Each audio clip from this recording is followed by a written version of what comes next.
It is a Monday, as you guys have been tweeting all day, all weekend, in fact. They're here. It is the three wise men. Hey, not always so wise, but here they are. It's the principal. We step into the Hlungwane office with the principal. Victor? People were asking for you the whole of Saturday. But every weekend, no. Are you well? I am good, man. Unale content, man. Unale content. Give me two stories that you're going to be covering. We'll go into Sikukune. Was the goal correctly given? Is this the one against Swallows? That was diabolical. My God. Diabolical. And okay. We'll also check into TS Galaxy and Chiefs. What else we're going to be doing is we're going to be doing it right now, top of the show. The South African Football Association's head of referees, Abdul Ibrahim, is going to be coming on. We're going to be speaking to him. As soon as I'm done with the intros, we're going to go straight to him because there's a lot to speak about as far as the refereeing decisions have been concerned. With only 3 to 4 games played for most teams, and already people are saying, no, man, guys, where's that workshop that you were telling me about, Victor? You were sitting here and you were giving us stats and facts of how amazing the workshop is. We're not seeing it in 90 minutes. But also, he's not alone. Also with us, as per usual, SABC Sports senior reporter and reporter of the year, Mazula Molefe. Every single Monday, he forms part of 1/3 of the three wise men. Mazula, what do you have? Yeah, just on the referee's note, the VP of SAFA, Linda Zwani, is also given an exclusive interview to SABC Sport. He was chatting to my colleague Bimenyimana on approval from FIFA on VAR. So FIFA's approved VAR? FIFA has approved for the South African Football Association to go ahead. So the VP unpacks what that could look like. But he does confirm that it's unlikely to be this season. Let's take a break. When we come back, Abdul Ibrahim, he's the South African Football Association's head of referees. We're going to be speaking to him, but there's also so much to go on. The FIFA approving VAR in South Africa. What does that mean? I'll tell you my thoughts and my feelings on that, and it's not going to be great. We're going to cover the weekend's games as well, but like I said, there's a lot as far as MotoGP is concerned, tennis, rugby, and the DStv Premiership. If I can, I will avoid the EPL. I will, by all means, avoid the Premiership, because what are Man United doing, huh? Yeah, let's leave it alone. Because what are Chelsea doing? Ask. Let's leave it alone. This EPL. We'll taking talk your about calls it at 1845 on 086 000 2160, WhatsApp on 060 552 7303. Kaiser Chiefs. I'm going to open the lines promptly at 1845 because I saw you sent me, they're even DMing me. They're not even putting it on the page anymore. Just say, Andile, we need to be heard. And if there's one thing I know for sure, is that everybody at Naturena listens to the show. Kaiser Chiefs management, Kaiser Chiefs executives are listening to this show, and they won't come on to come and talk to you, their beloved fans, to come and address you as to their plans and what they've been done. And if somebody's going to say, yeah, but they've come on this show and that show and that show, the fact that you're asking for them to come on, it means you didn't have access to that. Yeah. Here, the entire of South Africa's got access because there is no bigger platform for sport. This is it. So at least, let's let everybody know how you feel across the DStv Premiership. You must send another email request. It's 15 after the hour 6. Let's take a break. When we come back, we've got Abdul Ibrahim on the line. It's exactly 17 after the hour 6 on the Mighty Metro FM. Welcome to it. It's the weekend that was for all things news, including the latest on Caleb, who's left Kaiser Chiefs. And, Mazula's got an exclusive, having spoken to his management there. So we'll get to that. And, of course, the decisions made over the weekend, we'll go to those as well. But holistically, as far as the refereeing is concerned, let's now go to the South African Football Association's head of referees, Abdul Ibrahim. Abdul, thank you so much for coming on. And, hey, how you been? It's been a while. Andile, I'm well, thank you, and it's an absolute pleasure to be with you and the listeners. Thanks for having me. I mean, you are part of the reason that this Monday show is as successful as it is, because we would always call you on decisions that we're never certain on and decisions that we wanted to complain about. And you said, let's tell the story of referees holistically. Victor Hlungwane has been part of the show for a very long time now, and he shares both sides of what's good and what's bad. We only bring you on when it's as it is now, when the feeling is overwhelming of what is going on with our referees. Looking at the season so far, how do you feel about your referees? Look, you know me, I'm always positive about our referees, right? The first weekend, the first round of matches went very well, and yes, the next 2 rounds of matches, there were some errors in the game. But if I look at all the games, I don't just look at one particular match as I always do. look at all the matches. And yes, out of 8 matches in the first round, everything went well. In the second round, we had 1 or 2 matches where there were some questionable decisions made by match officials. And then obviously last week, I think, was the pinnacle with the Swallows match where the goal was allowed. So currently we are hoping that it's just a minor purple patch that the match officials have hit. Otherwise, I am always positive about the refereeing. There's a lot that they go through. And, we just have to look at it. And obviously, if there are errors made, there are consequences. And equally, if they have good performances, then we need to let them know. 100%, and like I said, we do. But let's go to the areas that you've had to review. For those that are listening now, in that second week, you mentioned 1 or 2. In the third week, of course, there was some there. What have you sat down with you in your review committee, and what have you looked at, and what has been some of the consequences that have come from that? Look, like we always do, all matches in the Premier Soccer League is reviewed. We have, as you know, we have a committee in place, and they get to watch all the matches. So they look at every incident in a game, and then obviously they pick up on the critical ones, and then they will recommend if it's been a good game, they will say the match officials had an exceptional game.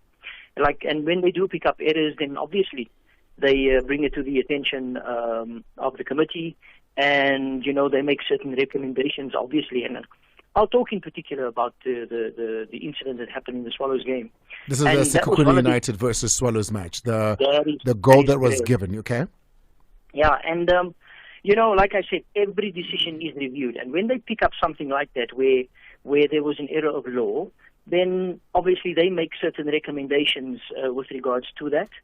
And the recommendation that they usually make is to put the referee on a rehabilitation program. I think in the past we used to call it sanctions or suspensions. A suspension implies that the referee is out of refereeing for a set period of time. We call it rehabilitation, where the match official actually still officiates, but obviously in a lower level they get assigned technical instructors. There's a set period that they go through this program. They do online tests, there's physical requirements, etc. So it's an extensive program that we put them on, so that when they do come back, they don't just return from the cold. They have been officiating, they have been assessed, and it's important that they continue to officiate and they are assessed, so that the review committee can then have a look at those reports and see consistently good performances, and obviously they will come back to officiating National Soccer League matches. That decision was a hard one to swallow for a professional referee who's undergone everything that you guys went through pre-season in the workshops that you had, because that was such a bad, challenging rule of law breakage there, because I don't understand how it even comes to a referee in a professional league thinking that could be given as a goal. You've had a conversation now, because I can imagine after a review, you sit down with the referee. If he doesn't understand that basic rule of law, I worry a little bit, Abdul, and maybe you can share with us whether it was an understanding of law or it was a matter of he didn't see when that moment happened. Yeah, when we pick up something like that, then we usually look at the entire picture. One of the first things that we look at is, okay, fine. Is this a foul? Yes, we identify all the considerations, etc. We come to agreement, right, the foul should have been awarded. Now we look at, why did the referee not award this foul? And I can tell you 9 out of 10, it's got to do with being in the correct position. And if you are not in the correct position, if you do not have a good angle of view of the incident, obviously you're going to see something different. Now, in that particular incident, had the referee taken maybe 1 or 2 steps to his left or to his right, he may have seen something totally different. Hence, he may have made a different decision. But, if you see 2 players standing in front of you, the one stands behind the other, you are not going to see the second person. It's the same with refereeing. If we look at the position of that referee, had he just taken 1 or 2 steps left or right, he may have seen something different, and the decision may have been different as well. And on an occasion like that, or in a situation like that, it's not just the referee. I can imagine the assistants as well would be involved in that, because it's the 2 of them having missed it, isn't it? Well, we we do look at the entire team as well, because communication is also key in refereeing. You know, maybe had they taken a second or two out to the referee, if he had spoken to the assistant referee, they could have come to a different decision as well. You know, yes, the assistant referee raised his flag that the ball had crossed the line, and if we do watch in the video clip, we can see the assistant referee raise his flag and then obviously move away from the corner flag, which indicates to the referee, one, that the ball has crossed the line, and two, I'm confirming that once you blow the whistle, I confirm that the ball has crossed the line by moving away from the goal line. And obviously the referee then confirmed the goal. But like I said, had they just communicated as well, they could have come up with something different. And it's easy for us to say, what about the fourth official? You know, what about the second assistant referee? You must remember, the referee is about 18 yards away. The fourth official is about, 40, 50 yards away? And if he had actually made a decision, we would have then asked ourselves, would that decision have been credible? You know, so there's a lot of things that we look at, you know, when we analyze decisions that referees have made on the field of play. There's been a lot of, and I perhaps wonder if, you know, watching a lot of television and other games, which is always great for anybody that's in football, comes into play here. But there's a lot of offside decisions and perhaps, you know, handball, ball to hand, is the hand in the right position? There's a lot of those that have been missed as well. Offside decisions that have been given as goals as well. I then wonder about the workshops that you guys had pre the game, and if those have been heeded to and heard. I mean, some of them have been. I mean, I think of the Sundowns ones with Tembazwane, Peter Shalulile as well. Those are not offsides by mere margins where you can say, hey guys, we don't have VAR, there's no second. Those have been quite offside. Again, look, it is concerning. It doesn't mean that we have to go back to the drawing board. It just means that we need to reinforce what it is that we have done in the workshops, because I can tell you those workshops are extensive. And, you know, right here, right now, I'm going to issue an invitation to you. When we have our mid-season workshop, please come along. Come and have a look and see what it is that match officials go through. You know, we had FIFA instructors here that worked with our local instructors. And I tell you, it's a 5-day extensive program where they go through many technical and physical exercises, you know, to ensure that they are ready for the season. And deciding, you know, which match official finally makes the panel, etc., is not a decision made overnight, or it's not just a unilateral decision made by my department, but it's the referees committee that sits down and we actually debate, you know, is this one fit enough? Is this one good enough to be on the panel, etc.? So, you know, like I said, it's not about going back to the drawing board, but it's about re-motivating the match officials, you know, finding out from them what are the problems that they are going through. Who knows? You know, I hear you, Abdul. I'm never going to accept that, because, you know, we could say the same for soccer players. We could say the same for coaches. You know, on the day, in 90 minutes, people are listening to this show now. Whatever it is I'm going through, doesn't really matter. We always got to deliver quality. Here's Mazur Amolefe, who would like to ask you something. Yeah, Abdul, I also wanted to find out these rehab programs. I mean, what do they entail? Because, I mean, season in, season out, we've seen referees being put on ice, so to speak, and, you know, sent for refresher courses and whatever, but they come back and almost kind of repeat similar errors, you know? Yeah, I like the word that you use there, almost. I mean, I'm going to use a good example here. I'm going to use Abongile Tom, if I may. 2 seasons ago, we know what Abongile Tom went through. You know, there was an Amazulu game in Durban, I remember, where everybody was questioning certain decisions that he had made. And yes, he too was put on a rehabilitation program. Lutolo Badi was also put on a rehabilitation program, and they've come out tops. Sometimes it's not a matter of when you sit with them at rehabilitation to actually talk about technical issues of the law, or, you know, putting them through physical exercises, even though that is what they do. Sometimes you just need to touch base with these match officials and talk to them. Find out what the issues are that could possibly be hindering them from delivering very good or excellent performances week in, week out.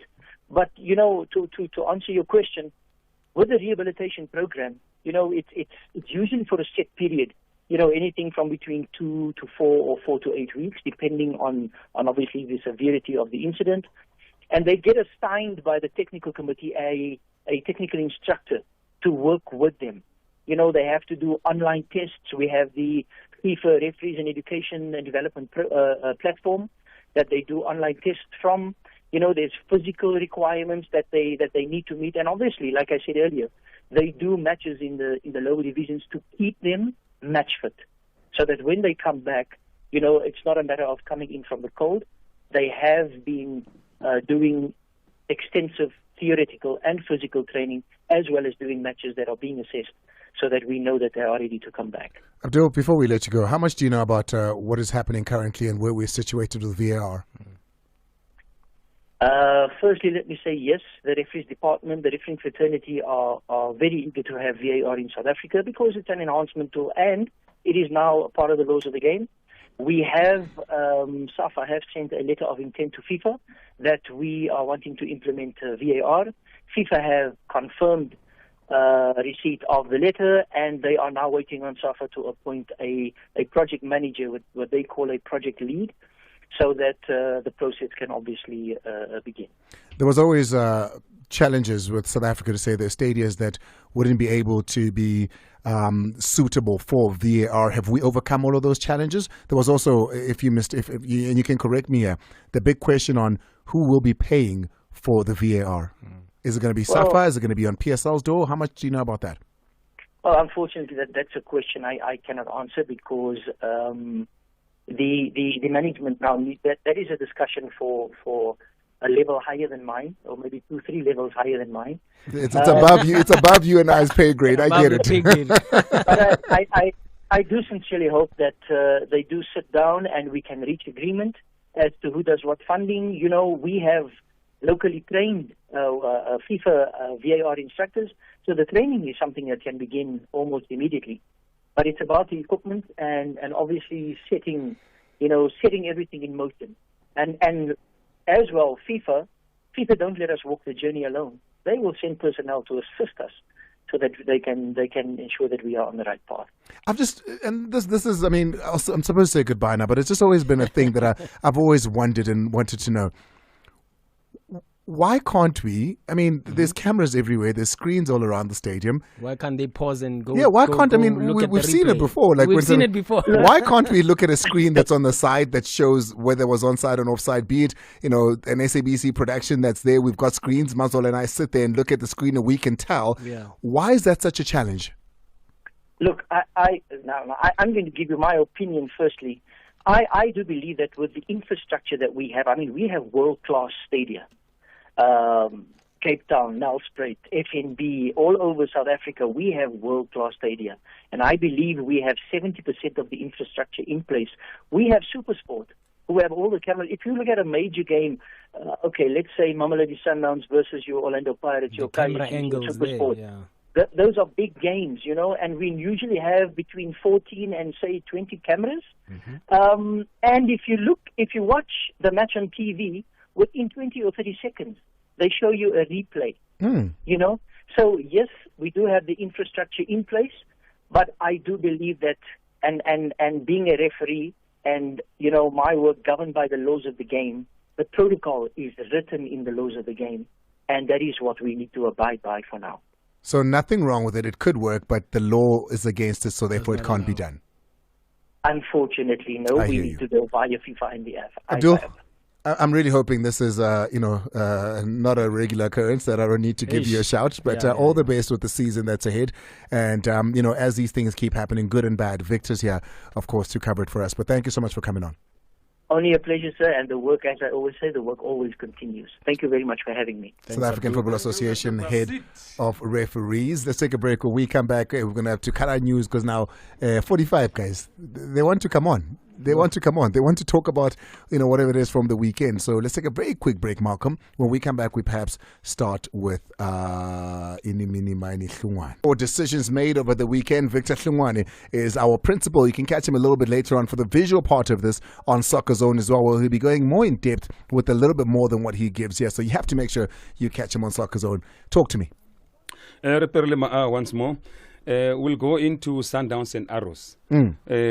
Lesibanku scored a brace there. He did. Grant Kekana should have scored a brace as well. Actually, he scored a brace. One goal was allowed on the 38th minute. The other one was disallowed for offside. And Masbek Alana, when the ball was played by his teammate, Grant Kekana was nowhere in an offside position. The ball goes and a touch or played by an Arrows defender to Kekana, who looked like he was in an offside position. But at the moment the ball was played by his teammate, that's when we evaluate offside. So if at the moment the ball was played by his teammate Zwane, he was not offside. He cannot be offside when the ball was played by any other Arrows player. But we were surprised and amazed and astonished when the flag went out for offside. We were like, how come the player is offside? So the rehab programs are the not assistant referee was confused on deliberate play and deflection, of which it does not apply there, because at the moment the ball was crossed by Zwane, Kekana was not in an offside position. So therefore, he cannot be offside, whether it deflect or touch. In the principle of the law, that goal should have been allowed. Kekana should have had brace and was going to be among the top goal scorers because Kaufela won about 2-3. Yeah.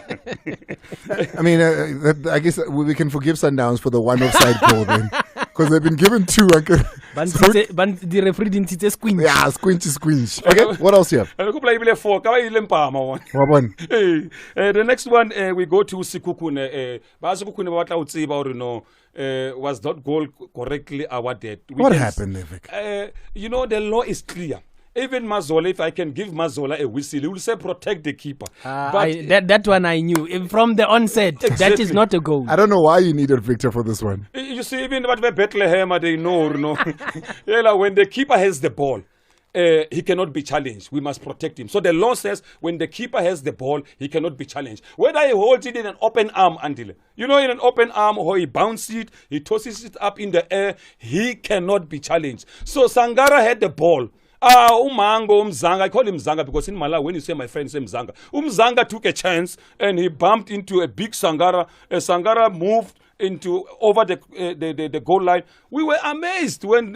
But how is that possible, Principal? I mean, it brings up so many questions. Refereeing 101. Man.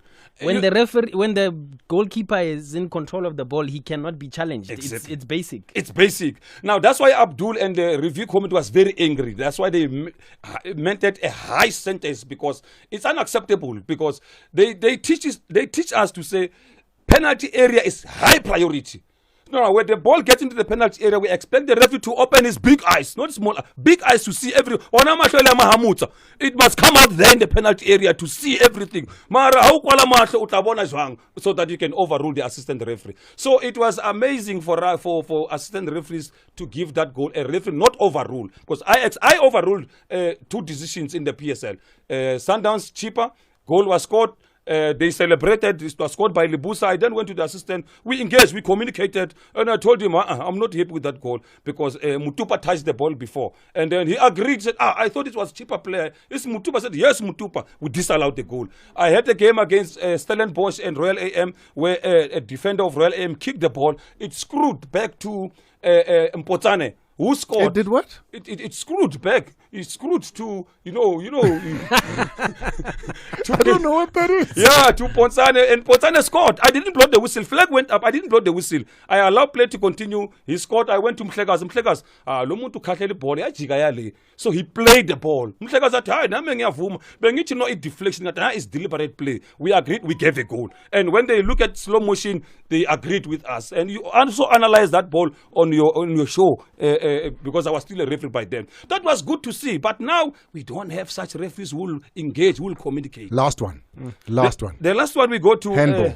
Chiefs. TS Galaxy and Chiefs. We saw Hlanti there on the 44th minute. Hands a natural position. A player taking a risk, making his body bigger. Ball makes contact with the hand. Penalty not given. And when we look at the consideration that Abdul spoke about, consideration says hand outstretched. Assistant referee had a clear view of the incident. He did not give.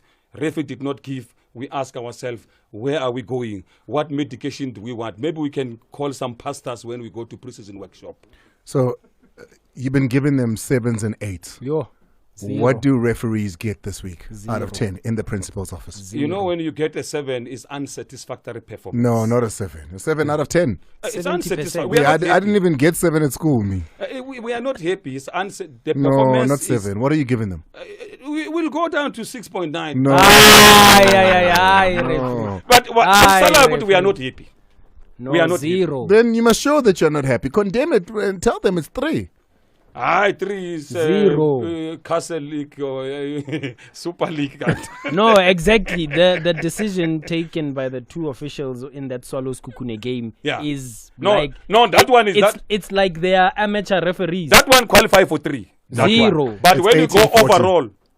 overall, we say Friday, Saturday they did well. It's 18:40. We take a break. When we come back, Mazolo's got 5 minutes because at 18:45, 5. 086 0002160. Starting with your WhatsApp, so on 060-552-7303. It's exactly 18:41. Mazola Malefa Super Journal.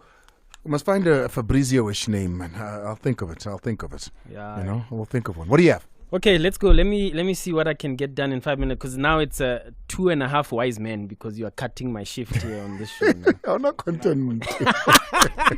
What's going on? Abdul spoke about not being at the pay grade to be able to talk about VAR, but SABCsport.com, we did get a hold of VP Lindazwani, who is a man who belongs in his pay grade, and he gets to talk about the latest with regard to VAR. It was a long interview with colleague Bimenyimana, but we've got just a short clip of the crux of what he had to say with regards to video assistant referee in South Africa.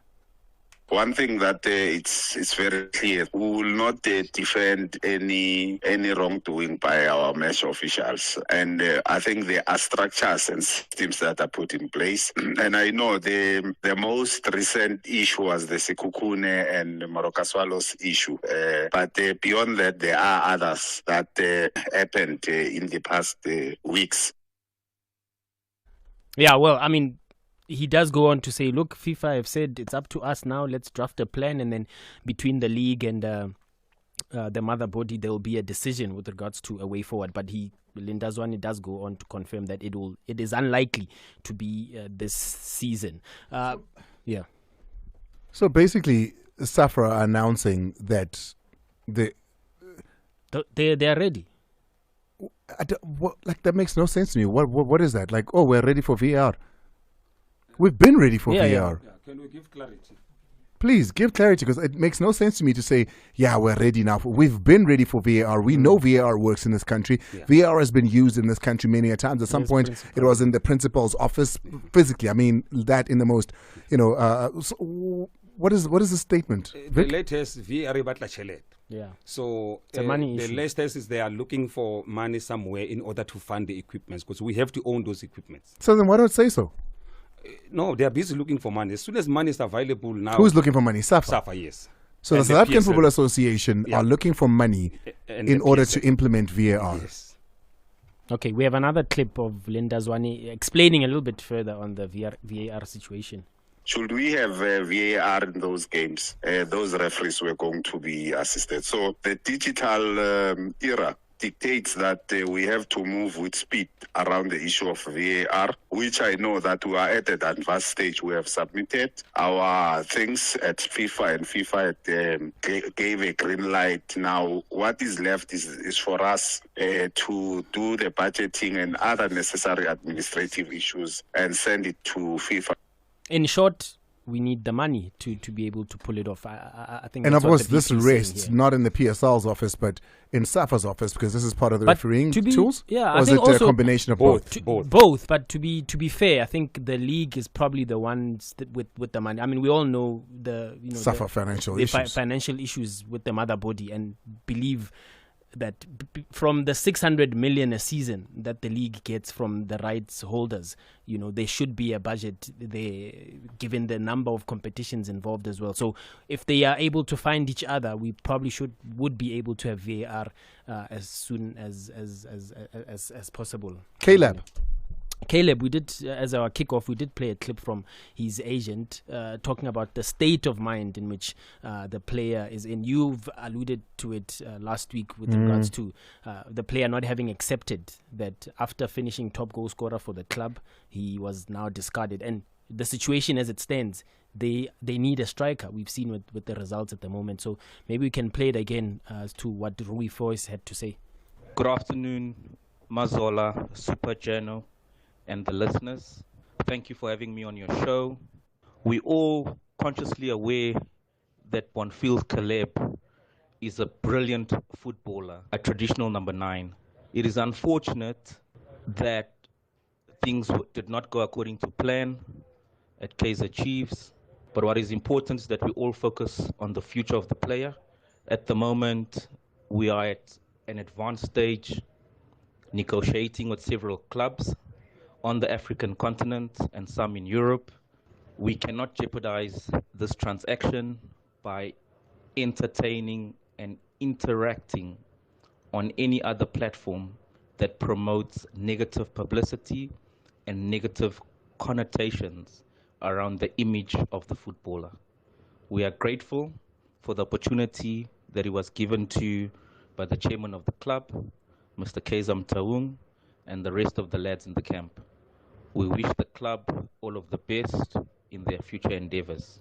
It's going to be a tough pill to swallow to be the leading goal scorer in a club and then be let go. It has to be. It has to be, especially when the club has started in the fashion that they have. And the coach... One goal. Yeah, Coach Molefi Ntseki has also admitted that it's a concern. Obviously, great win against Cape Town City in the MTN 8.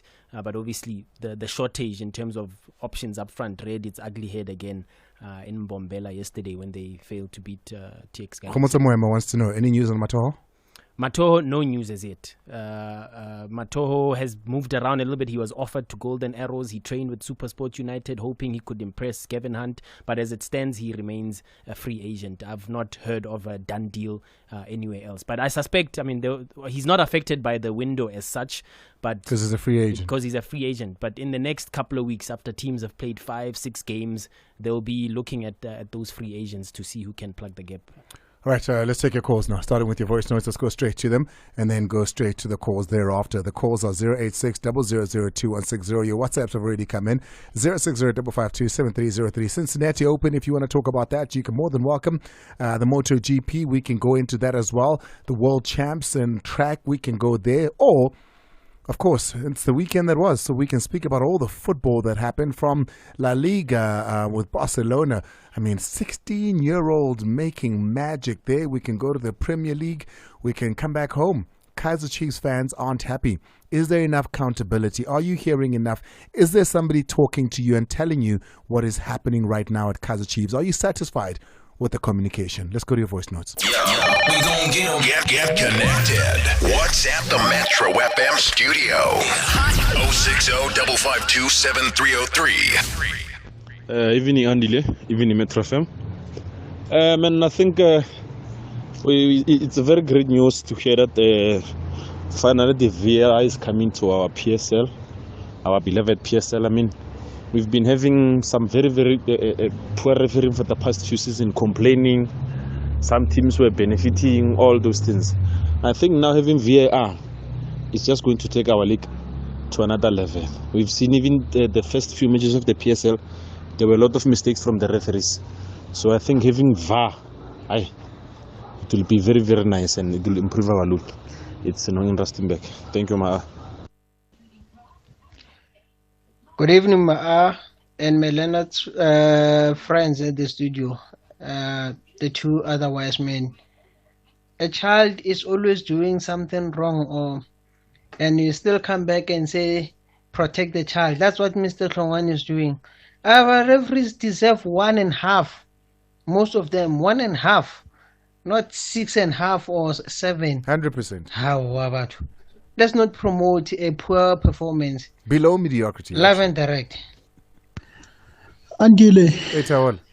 Yabona le season le ka 2023-2024 hayi siyabona ama team try azama kwenza kudlala kwentekani mfethu kodwa nje bo referee bethu out of 10 ngibaniketa 2 out of 10 bayafeyila dismally yo bayahluleka igame igcina iphela enye team iwina ngama-favor warefu ubone ukuthi phela la hayi khona. Dr. Manyeve Mgobodzi, thank you. Andile kushubile phefeni kubi. We have no direction. We are in Amuba now.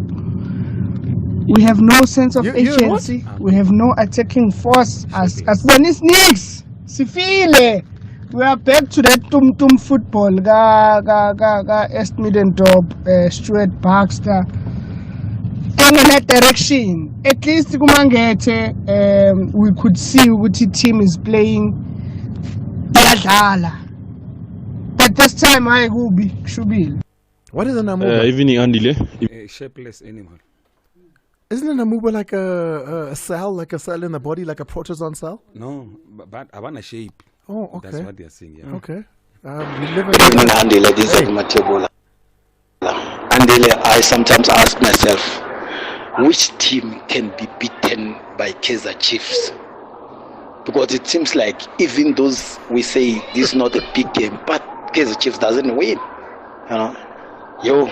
I've been patient for a long time now, but now I don't know what to say. Andile, this Kaizer Chiefs will kill us. This is like a Matebola. Oh, thank you so much. Let's take your calls now because there's a lot to talk about. If you want news and anything as far as the news is concerned, he's here. It's Mazola Mule for Super Journal. If you want to talk about the referees, there he is there. He's going to continue to do so on Soccer Zone this evening. It's Victor, the principal, Hlungwane. Jason is out in Benoni, wants to talk about Mule Fenseki. Jason? How are you, Andy? Hey, man, I'm better than you, clearly. Good. The guy, what was his name? Nadine. Yeah. And I did mention the other day that Mlifinseki has never coached any professional team, like as a head coach. He's only been at Bafana there, so and he has never won anything. He said, no, he was an assistant at Bloemfontein. But that guy is not a coach. I would rather have Mam Miller who's saying the only best coach in the PSL is Mam Miller, because whenever any team that is going to play with, he says, bring them on. Pound for pound. Yeah, pound for pound. But let them come. Even if he knows that the quality he won't match, but he gives it less confidence. But you have all 16 coaches that are saying, hey, Sundowns is not even at the peak. Hey, already they're going to beat you, because you are saying, you as a leader, you are saying, no, let's go and lose. They're glorifying the opponent. They're glorifying the opponent. You can't do that. We played football, even if we didn't play professional, but we say, love. But then the coaches in the PSL say, no, you see now they're not at the peak. Now they're going to go to the next level, to the next gear. What are you saying? Are you saying, no, you're going to lose? Then give them the cup and we restart again. And it doesn't feel like a give them the cup already season.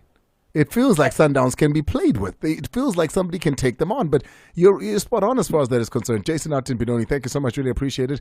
Let's move on now and go to Ferdinand. He's out in Witbank. Wants to speak about Tottenham. I don't want to speak about Tottenham, Ferdinand. Boo, Ferdinand, I want to hear you. No, it's more like a comment where I would like to say that maybe if Spurs were to win the league this year, we would have another story of like Harry Kane and Pico Mudis at Orlando Pirates not winning anything, then Harry Kane also not winning anything, and like he was the bad luck of Spurs. Well, he's going to win a lot of stuff in Germany. He's going to win plenty because he's gone to Sundowns now, clearly. Ferdinand, I appreciate you. Thank you so much. I thought you were going to touch Ncube.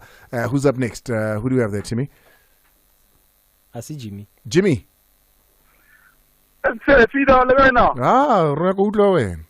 Tazik Mazola. Hi, Fukilos. Mga war bafana la mafta idi mga chowi relaxane man. Shoda Osiba. Andile bona ne. The ancestors of Kaizer Chiefs. Bo Lucas Radebe. Babuleti. Kaizer Chiefs doesn't respect the ancestors tsabo. If you don't respect your ancestors, Andile, you are nothing. Let me tell you, you are nothing, Andile. Andile, our coach, right there over the coach here on Abano, it's on Terrivi. Ne? Renaliskini, Remonati, Copela fella, but a Baguga phone call of fella, just call Ben Small fella and say, Ben, come and help us, please. So you think Dan should be the head coach of Kaizer Chiefs? Amen, Andile. Amen. Andile, re go botse. O ka se re o le boss wa ka. Wa mfaila. Ha ke fetsa. Ha se no o mfaila. Ba ntlosa. Ba dia wena. Ke le mo. O re ke to support Andile. I mean, come on, ke to fiela ke kono botsa le di player o ra o wa kala man. So you don't think that Athazwane being a part of that technical team is helping? You think it's making matters worse? Bona Andile is broken, my brother. Damano la so Mazwala damano na since re hirila ta technical team ya hai. Na go tla ela taiteng because you know you must bring your technical team. Gore to khona re ba saufiela. Wa ntlhaloganya ma. Jimmy, thank you so much. I appreciate you. Let's go to Sinong. He's out in Rustenburg. Wants to speak about Chiefs. Go for it. Hey Andile, how's it? I know I'm good, man. Talk to me. Yeah, I want to talk about the introduction of VAR in our South African football. I think it's going to take our league to another level. Just a big piece of it. And then secondly, I want to talk about EPL. Tottenham 2, Manchester United 0. Their first week against Manchester United since 2018. Number 3, Chelsea 1. So when I put it on phone or watching Tarona, basically. No, I think a lot of guys covered local football. Okay, what else? Go for it. Yeah, so West Ham 3, Chelsea 1. Arsenal, Italy Crystal Palace 9. I think 4-0 Arsenal. Thank you. Appreciate it, Sidok. Thank you so much. Let's go to Peter. Peter's out in Brits. Wants to talk about Kaizer Chiefs. Go for it, Peter. Yes, Andile, man. You know, the problem with Chiefs is not a coach, you know. What is it? No, I think it's the players because I can tell you this. Why players are not doing good? Which players he must use? There's no other player. The squad that Kaizer Chiefs have now. Who signed that player? The new players are coming. They demoted Atazwan. They fired Stuart Baxter. They didn't give Compella another contract. They fired Gavin Hunt. So players are there. You understand what I'm saying? So what's the issue then? The only thing here is the selection of the players. But that's a coaching thing then. Yeah, that's the coaching thing. Because the coach must, after training, after seeing his team over and over all week, pick the best that are available for the 11. So you're saying that it's not a coaching thing, it's a players thing, but it's the coach that picks the players. But Andile, what I'm trying to say is even the quality of the players, even the quality of the player that Chiefs is in now. So you're saying that the quality of the players is not great and the coaching is not great? It's not great, Andile. Because even if you can compare player to player, maybe, for example, if you can make a good example about Chiefs and Pirates and Sundowns, if you make player to player, if you compare the player to player, which player you can say at Kaizer Chiefs can take a place of someone at Sundowns with Chambers one, for example.